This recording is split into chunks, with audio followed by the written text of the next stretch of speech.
இன்றைய மன்னா. கர்த்தருடைய வேதத்தில் பிரியமாயிருந்து இரவும் பகலும் அவருடைய வேதத்தில் தியானமாயிருக்கிற மனுஷன் பாக்கியவான். சங்கீதம் 1ஆம் அதிகாரம் 2ஆம் வசனம். ஜெபம்.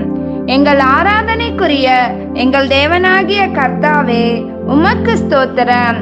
நீர் எங்களுக்கு ஈவாய் அருளிய உம்முடைய வேதத்தில் எங்கள் கண்கள் அதை பார்த்து படிக்கும் எங்கள் இருதயத்தில் நாங்கள் அதை தியானிக்கும்படிக்கும் ஒவ்வொரு நாளும் இடைவிடாமல் வார்த்தையில நிலைத்திருக்கவும் எங்களுக்கு கிருபை கொடுக்கும்படி நாங்கள் அந்த பாக்கியவான்களாய் ஒவ்வொரு நாளும் மாறும்படிக்கும் எங்களுக்கு கிருபை தரும்படியாய் இயேசுவின் நாமத்தில் ஜெபிக்கிறோம் நல்ல பிதாவே.